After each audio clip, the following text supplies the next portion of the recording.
Vice ganda at hashtag Nico, mas tumitindi raw ang parinigan. Yan po ang ating gagawa ng reaction video sa araw na to mga tagapanood. Ako po inyong lingkod, tagapanood TV.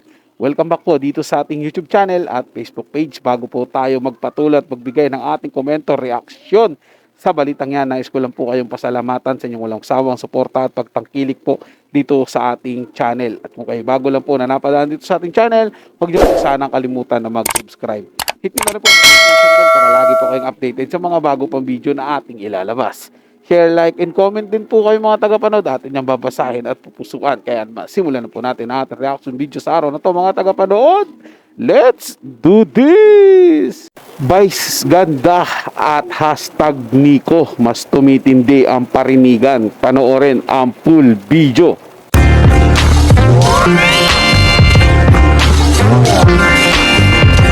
Dito sa nakaraang episode ng It's Showtime. Okay, so iniuugnay na naman nila na nagpaparinig ulit si Vice ganda. Anong sabi nito? Ay, eto na yun, ha? Nasusulat. Oh. 1 year. 1 year lang naman ang inatras mo. Kaya namin kumpitin yan. Sige, iatras mo. Sige, retract mo ang message mo. I-delete mo, ganon.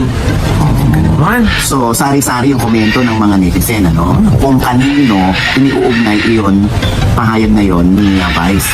Kuya, baka kay Nico. Kasi di ba dininig niya agad yung mga posts niya? Oh, exactly, yan yung isa. Tapos yung isa naman na nakikinig.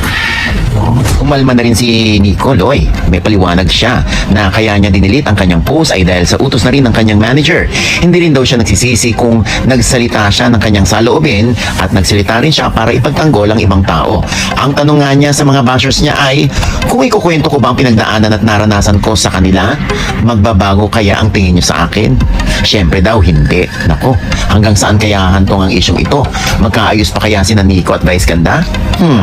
Kung akong tatanungin, feeling ko matatagalan pa. Feeling ko lang naman.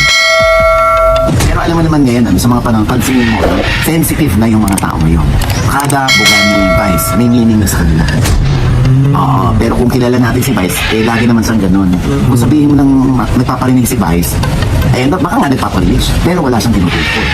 Nasa audience na yun, nasa mga netizen na yun, kung anong gusto nilang isipin at kung sinong gusto nilang ituro na pinariringgan ni Vice kung sakali man na siya nagpaparinig.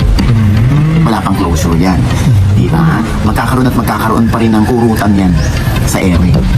Hindi natin alam dahil maldi-maldi dito din tong si Nico. Kukurutan yan. Di magkukurutan na lang. Diyos ko, nakakaloka. Ay, paulit-ulit na lang. Thank you for everything you've done for me. Galing po ang video na to mga tagapanood kay Bilis Palita. Ilalagay ko po yung link ng channel niya sa description para mabisita niyo po at masuportahan na rin mga tagapanood. So yung itong issue patungkol kay Vice ganda hashtag Nico, no? Parang nagsimula po ata to doon sa yung pa-contest po nila, yung segment po nilang nung nagse-search sila ng katambal ng babae. Parang mayroon ata dong isa na na umakmang hahalikan po ata yung bebeso dun sa babae, pero parang sinita po nila Vice ganda at hindi daw maayos yung ginawa nun. Kaya nag-post po ata ito si hashtag Nico patungkol dun sa nangyari at parang kinakampihan niya yung lalaki. At dun po ata nagsimula yung gap nila ni Vice ganda. So comment niyo po ako mga tagapanood kung yun po ba yung dahilan, kasi yun po yung sa pagkakaalam ko, yun po yung mga napanood ko nun at mga nabalitaan ko. Siyempre, nagmamarites din po tayo sa social media minsan dahil gumagawa nga po tayo ng content na reaction video. So, hindi ko lang po sigurado kung yun talaga yung pinag-ugatan, pero parang feeling ko naman is yun.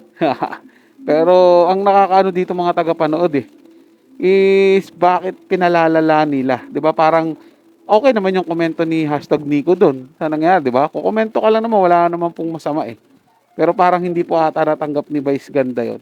Tapos may mga balita-balita pa na dahil sa inis ni Vice ganda or parang sama ng loob ni Vice ganda rito kay hashtag Nico, parang gusto niyang impluwensyahan si Coco Martin na tanggalin si Nico doon sa show na Batang Quiapo.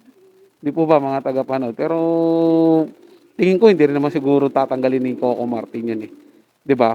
Kaya lang magpapatuloy yung parinigan nilang dalawa niyan hangga't hindi po sila nagkakaayos. Di ko lang po sigurado mga tagapanood kasi hindi naman ako nanonood ng It's Showtime kung nandoon pa ba si Nico sa It's Showtime o wala na siya. Chugi na siya. Siyempre, Vice ganda nga naman yan.